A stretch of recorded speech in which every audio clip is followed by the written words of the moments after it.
Ago, San Francisco's district attorney explained why he thinks the city's police officers are comparing DNA from rape kits to unknown DNA left behind by suspects at crime scenes.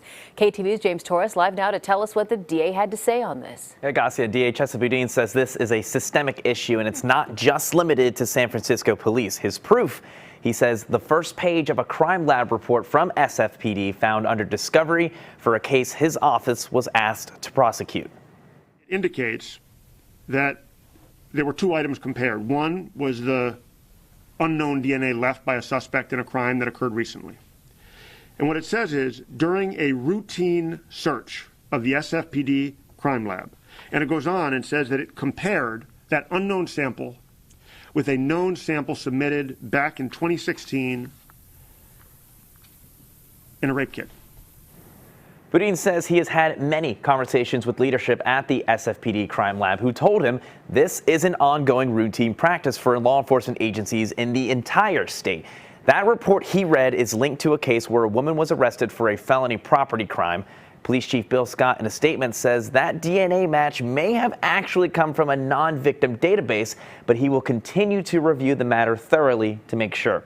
When asked what proof the district attorney's office has in proving this is a much broader systemic issue, here's what Boudin had to say.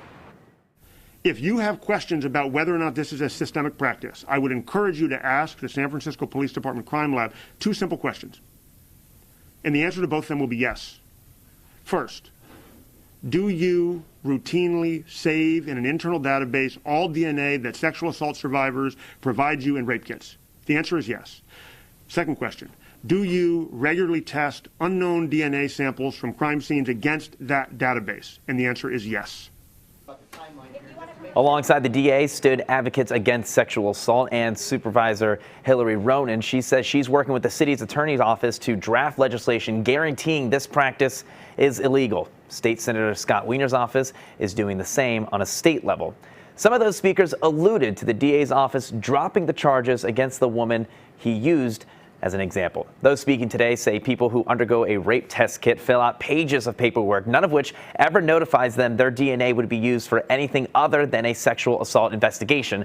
Boudin says he only learned about this practice late last week. Police Chief Scott says if these allegations are true, he will commit to ending the practice. Garcia? James Torrez, thank you.